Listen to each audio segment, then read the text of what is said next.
Hello and welcome to Starting Points, where one thing leads to another. Here's a few examples. I got thinking about London at the time of the Pilgrims, at the time of Jamestown. And I said, hey, I've got a map. This is the plan of London, 1593. 14 years before Jamestown. Queen Elizabeth has 10 more years to reign as the queen, and then James I becomes the king. And there was one bridge. Bigger ships couldn't come upriver. Lots of traffic went under this bridge. With the tides. If you were wanting to go upriver, it was great to go when the tide was up and rising. If you're going downriver, best to go when the tide was going out. It just made for a faster trip, an easier trip. The city was walled, and there's the tower with the fortifications and extra fortifications there. They call it a metropolis, and it certainly has a lot of the earmarkings of a metropolis, crowded, and not too much space, and very little space where one could grow any food. So that food has to be supplied, and it doesn't. There's fields here still, but that's probably been an ongoing problem for London. But thinking about London, I thought about the Pilgrims, and I thought about this bridge. And this book, The Pilgrims and Plymouth Colony, is again a great starting point. If you want to pursue more about why the Pilgrims were leaving. Actually, they left, many of them, not all of them, many of them had left England already and been living maybe 20 years in Holland, where different religions were a little more tolerant than they were in England.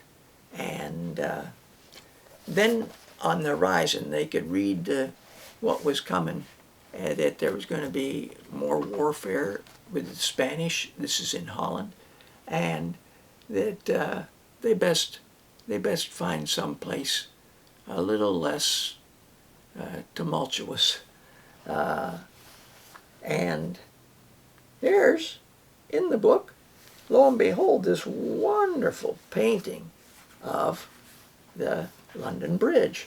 And I'll just read what it says underneath it, because there's a connection here.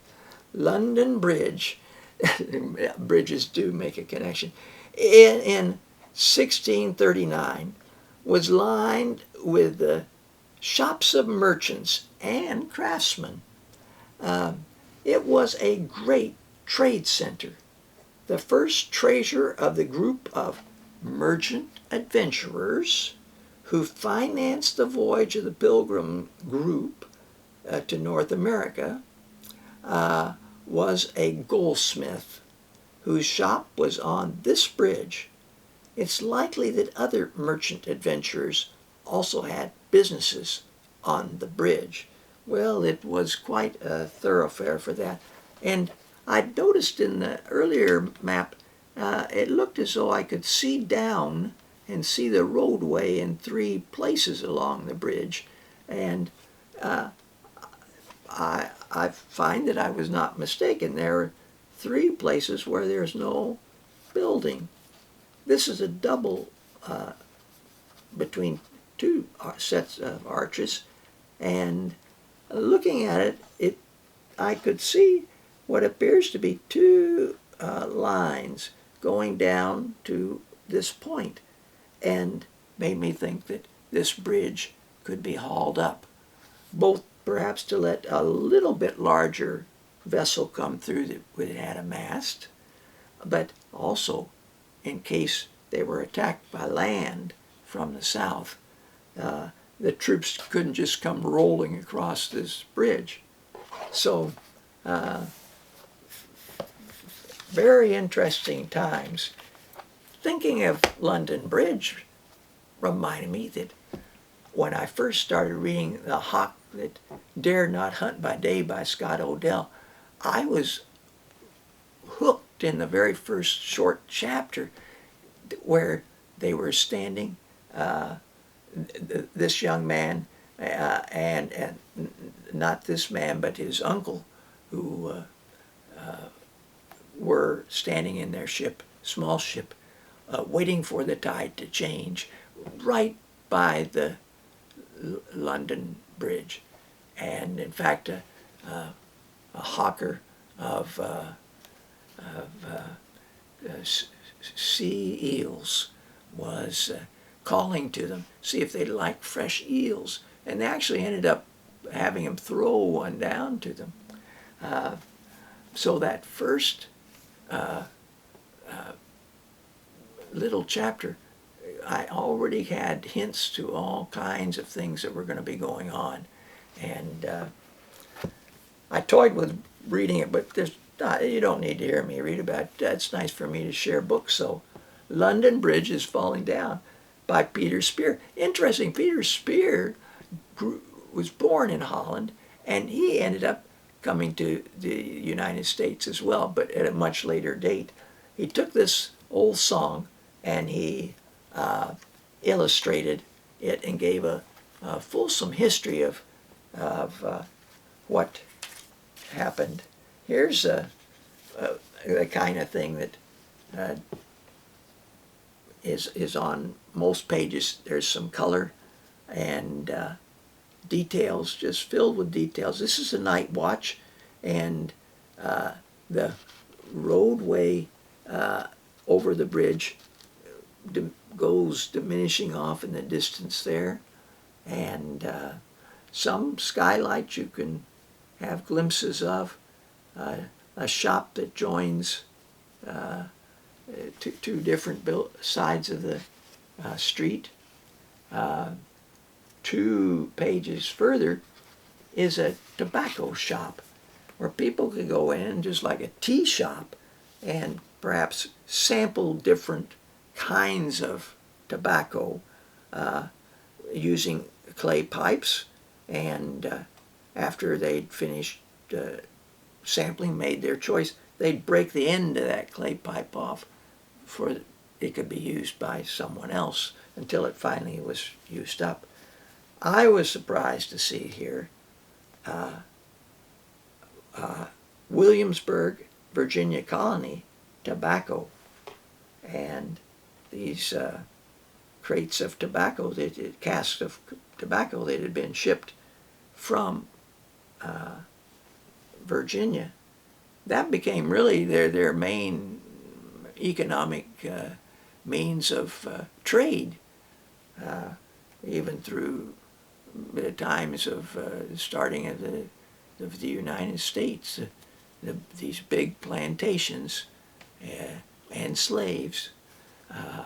Well, here's another song.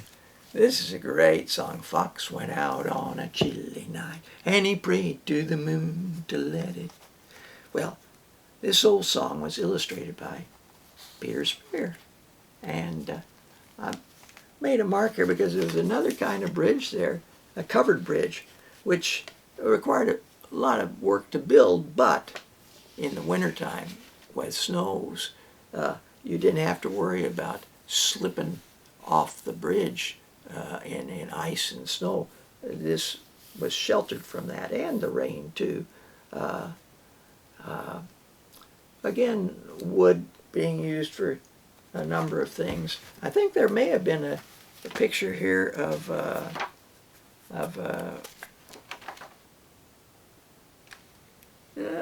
no, I guess not. I was thinking some tobacco barns and tobacco fields, but certainly wood in many, many ways was very important.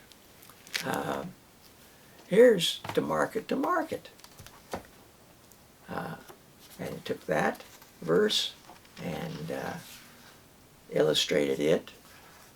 And here's, again, a farm getting ready to go to market early in the morning, hitching up his team and wagons and barrels and just almost all the implements. I love the thing for the grindstone, the way that was thought out. That was a great way of doing it. Here is the Erie Canal. There's a bridge, and that great song, and new building, boat works. Boats were all wooden, bridges, foot bridges. This bridge, all wood buildings, maybe brick here, maybe brick there. And I've got another picture here, looks like. Yeah, a little bit more seemingly built up in this township that they're coming to. This is bridge number 217. And the boats were hauled by teams of mules. And here, a huge, tall, straight piece of lumber, of uncut lumber, is being hauled in to get processed. More lumber yard here. It says the Rome Lumber Company. Well, thanks for joining me. Until next time, bye for now.